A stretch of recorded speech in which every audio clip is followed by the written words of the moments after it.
Well, hello everyone and welcome back to the shop. Glad you could join me again. Today we're going to be doing a review and torture test of the Milwaukee Cordless circular saw. Now this is a continuation of a series of videos that I'm doing on a Milwaukee combo pack that I purchased a little while back. And if you want to see the other videos that are associated with that playlist, the link will be down in the video description down below. Like I said, there were several tools in that combo pack. I did an unboxing video and I'm doing a review and torture test of each individual tool, separate videos for each one. That way they get the full attention that they each deserve, so you get more information. So today we're going to be focusing on, like I said, this Milwaukee M18 cordless circular saw. And by the way, before we get started, if you enjoy the kind of videos I produce, whether they be product reviews, torture tests, DIY projects, whatever they may be sure to hit that subscribe button down below so you get notified every time I produce a new video, and ring the bell or you don't get the notifications.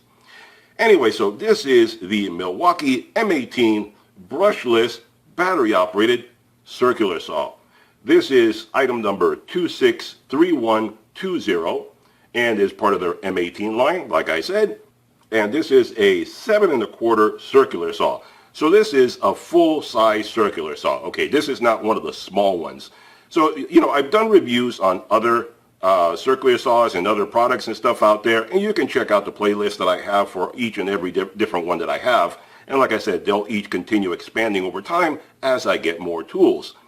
But the other reviews that I've done for other companies, whether they be Ryobi, Hart, whatever they may be, Bauer, whatever, they all have smaller circular saws than this one. They're generally 5 1/2, 5 1/4, 6 1/2, somewhere around there. This is a full 7 1/4 inch full-size circular saw.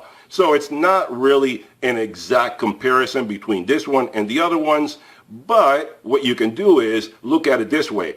Compare this one to the other one in terms of, do you need something this big, or will the smaller ones do the job for you?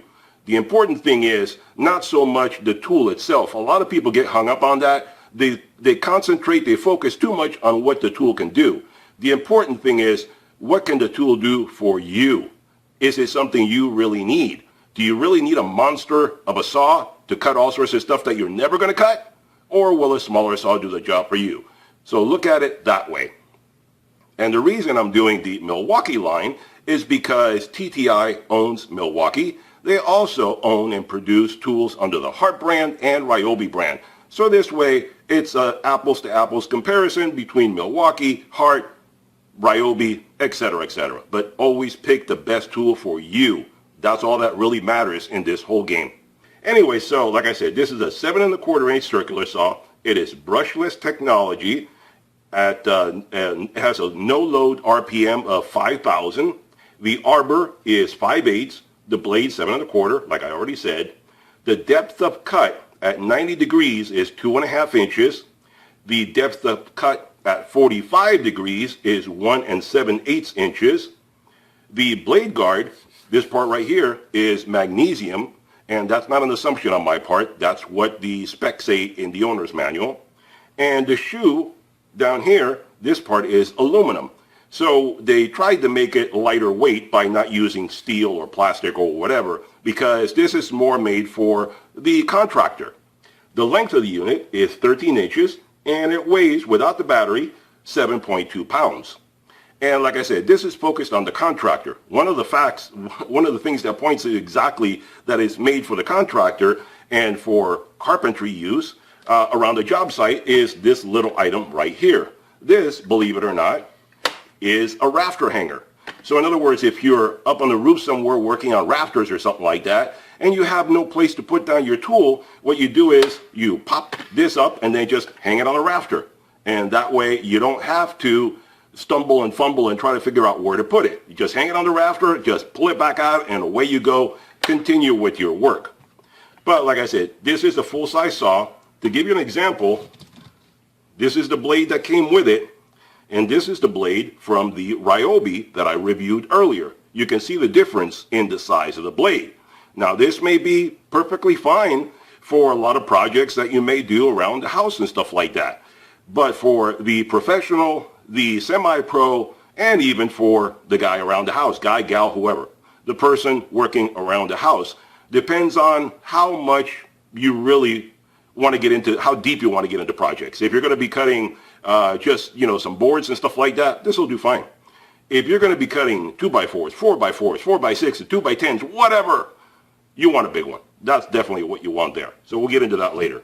But before I give you a little bit more about this saw, let me give you an analysis so you can see. Here, you can see side by side, this is an old, the black one, this one, is an old Craftsman saw that I have, a full-size Craftsman saw that I have from the 1980s around there. And you can see the difference in size, and obviously it weighs a lot more. This weighs about 10 pounds. This is only 7 pounds, so much lighter, without the battery. I'm sure when you put the battery in this, it's probably closer to 10 pounds, so it might even out. But cordless and corded, this one has a cord to it. So this one is much, much bigger, and it has no rafter hanger. So this one is a little bit more awkward. This is a old 2 horsepower unit. And I actually have a bigger one where the motor sticks out further, and that's like a 2.5 horsepower. Sears always made their stuff really, really big and bulky. So I'm just using it for comparison so you can see how big this is compared to this one, a real reduction in size with a newer tool. So there you have it. Now on this one, you can see on here, let's see, we already discussed that. The Allen key is tucked away right here for changing your blade and so forth. It has a rubber overmold back here. I don't know why. I don't know too many guys that are going to hold it like that and push it along. I really, really don't. You're generally holding the piece you're working on, but they put a rubber overmold back here for some reason. Rubber overmold over the trigger area. Rubber overmold here where you're going to be holding onto it most of the time. And the switch, you have your basic trigger right there. And then you have your safety switch right here. And this safety switch is not the type that you push in from either side. It is made for both right and left-handed people. But you don't push it in, you push it down. So you push this way, down. So you push, I'm right-handed, obviously, so you push down and then trigger, and that's how you get it to go. Otherwise, no cutting. So there you go. And let's see, you have your depth of cut adjustment back here. You push that and you adjust it like that. Now the gauge for measurement is tucked back in, let me see if I can show you guys, is tucked back in here behind the handle. It's a little hard for me to show it on camera, but it's back in there. That's where your measurement is for the depth guide. So it's a little hard to see. Maybe from this angle, you can see it a little bit better right here. So right here is how you measure that. There you go. So there you go. Anyway, it's easier when you're seeing it in person. And let's see, this is your miter cut right here. This one's a little bit easier to see. It basically shows up as you slide it out, so you see better what you're doing. And right here is for your rip vents. You have a slot where you can put in a rip vents right here. Now, Milwaukee did not supply a rip vents with the saw. This is my rip vents that I have from a different tool. But just to show you, this is what you do. You slide it in, put it wherever you want it to be, tighten it down, and there you go. It stays right there, and you do your cutting. So that's your rip vents right there. There you go. So let's see, the exhaust is right here for the wood shavings and stuff to come out. Let's see, the battery goes in back here. And, oh, let me put in, for demonstration, I'm going to use the 4.0. Put that in here. That's how the battery slides in. So you can see right here how big it gets. This is the 4.0 battery for amp hours. I'm going to use the 2.0 for cutting in just a few minutes. Not really that not like other videos where I'm trying to compare this tool to another tool. I just want to see how much you can cut, roughly speaking, with the 2.0. Because not everybody is going to have a 4.0 or a 5 or a 7 or an 8 or whatever, however big they make these, because the bigger you get, the more expensive they get. So I'm sure for the professional on the job site, you're going to have a 4.0 or bigger, even though it does make the saw heavier. But for the homeowner who may choose to buy this just because they want a quality tool, they may just go with the 2.0 because it's lighter and cheaper to buy the batteries. So, you know, for that reason, I want to see how far it'll go on this. So anyway, one thing I wanted to point out is that this does not have a laser indicator. It actually has an LED. So instead of telling you where the cut is, it's just lighting it up so you can see your marks better. And let's see, you can see right there, all you got to do is press the safety switch. You don't even need to press the trigger. Just pressing down the safety switch, I'll show you right now, the light kicks on. And it stays on for a few seconds, maybe 10, 12 seconds, something like that. And also, while I'm thinking about it, because I know somebody's going to want to know, it is not a variable speed, okay? I don't know of any circular saw that is variable speed. It is on or off, one speed only, that's it. But you see, you press down on the safety switch, and there goes your LED right there. So it lights up, so you can just click that when you're setting up your cut, trying to get it lined up properly. You don't have to actually get the blade spinning until you're ready to go. So let's see, I think that pretty much covers it right there. Let's take this out. Oh, one thing also, for all the nannies out there, take the battery out before you put in the blade. That way you're safe. Because I made a video a while back where I actually put the blade on the saw with the battery in place, but my fingers were nowhere near the trigger. There was no way I could trigger it. But you always get some people that want to be nannies and want to treat you, my audience, like you don't know what the heck you're doing. So they were all complaining, oh, you didn't tell people to take out the battery. All right, there you go. For all the nannies out there, take off the battery. That way you're 100% safe that you're not going to hurt yourself. Of course, you might chip a nail or something. Who knows? But be careful when you're putting in the blade so you don't cut yourself. You know, I treat you guys with respect because I believe the people that watch my channel are smart, intelligent men and women. But some people out there, they want to treat you like children. So there you go.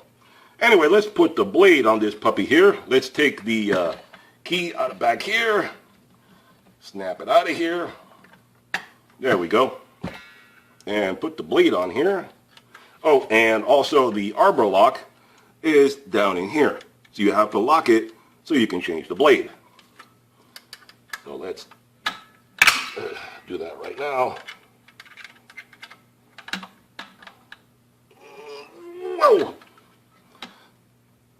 Wow! Wow, that sucker's really in there. Wow, they really tightened that up.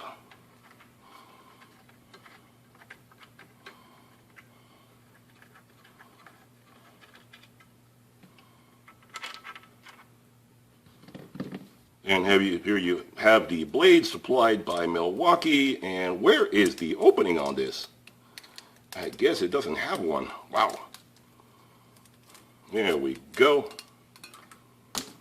And this is a framing blade, showing you right there pretty much who they think this is going to be used by. Put this baby in here.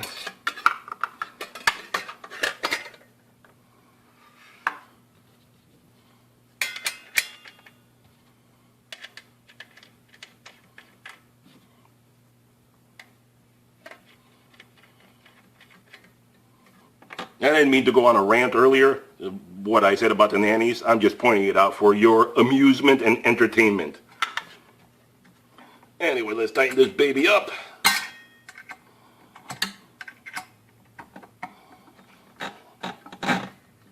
There we go, got you in there. Nice and tight. There we go. Put you way back in here.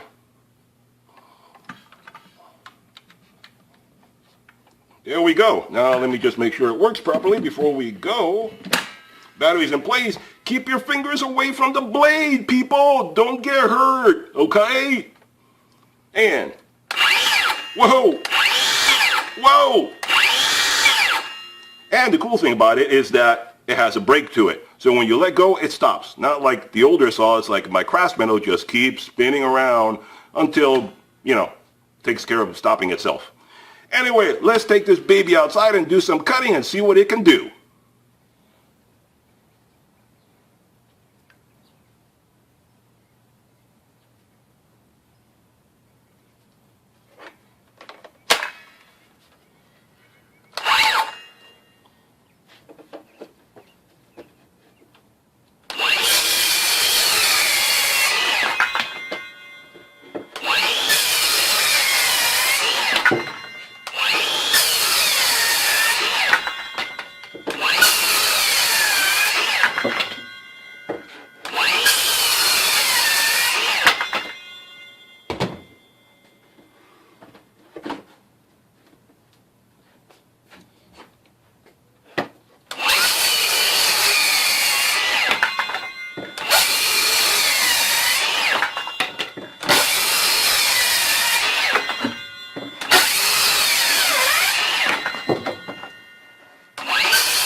Okay guys, so here we are back at the bench to give you some final thoughts on what I think about the tool and how it performed.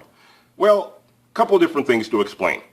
The saw worked out perfectly fine as far as I'm concerned. It's a good saw, it did the job, the motor is strong enough, you saw it cut through a 2x4x6, something like that. I'd have to measure it to see what that, but that big chunk of wood, I'll measure it and tell you exactly what that is. It cut through that just fine. Everything from that on down, 2x2s, 2x3s, and the boards and stuff like that, cut through it just fine. The saw is perfectly fine. The motor, the brushless motor, perfectly fine, does the job just the way it should. Now, a couple of caveats. If you're using this professionally on a job site and production is king and you're basically trying to cut through everything as quickly as possible and get the job done, then I would definitely suggest getting the 4.0 battery. You definitely want to use the 4.0 and nothing smaller, because the 2.0 is perfectly fine. But the problem is, what you saw with the blinking lights out there is that it overheats. The battery overheats. You saw that I was cutting very quickly, going through it, different angles, cutting this. I just kept on going. All that was one shot, one take, I should say. Just continuous cutting.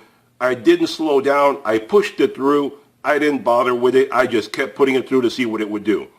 Now, I know somebody's going to say, you were pushing it too hard. You shouldn't do that. Well, that's the whole point of the video, isn't it? That's the whole point of why I do this. Not to be gingerly with it, to torture it, to test it, to see what it'll do, so you guys can know better what this tool will do. So I pushed it hard. I was shoving it through the wood as fast as I could so it would cut through quickly. And it did the job fine. You saw, the boards and stuff, it cut through like a knife through butter. No problem whatsoever. The weak point is the battery. The 2.0, basically you have too few cells in here, so they're stressed out too much and it overheats. Now, after a little while of cooling off, you can see it used up half the battery with the work that it did. And then it just got too hot and it stopped working. But it did the job that it could, as long as the battery didn't overheat. But it was hot. It's warm in my hand right now after cooling off for a little while. So it has some heat protection built into it so that you don't destroy the battery cell. So that's the weak point. If you're going to be using this at home and making occasional cuts or a few cuts here and there and just cutting, measuring, stopping, going back, cutting again, measuring, stopping, like that, then you give it time to cool off and you should be fine for home use. So the 2.0 is okay for occasional home use, no problem. If you're going to be doing a big project, building a patio, building a room, framing a room, whatever you're going to be doing, if it's going to be a big project that you're going to be cutting a lot production-wise all the time, one after the other, boom, boom, boom, boom, boom, or you're going to be using it professionally, go for the 4.0 or bigger.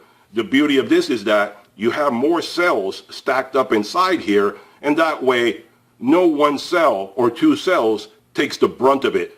The electrical draw is spread throughout all the cells and it has more room to cool off inside there, so it'll last you longer and you don't get the overheating issue.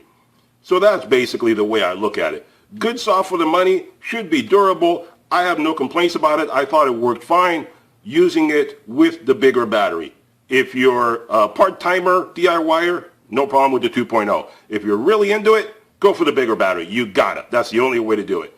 So, hope that showed you something about the tool and how it performs. Hope you enjoyed the video. Questions, comments, put them down below. If you enjoyed the video, hit that subscribe button so you get notified of future videos. Give me a thumbs up, and I'll talk to you guys on the next one. Bye-bye for now.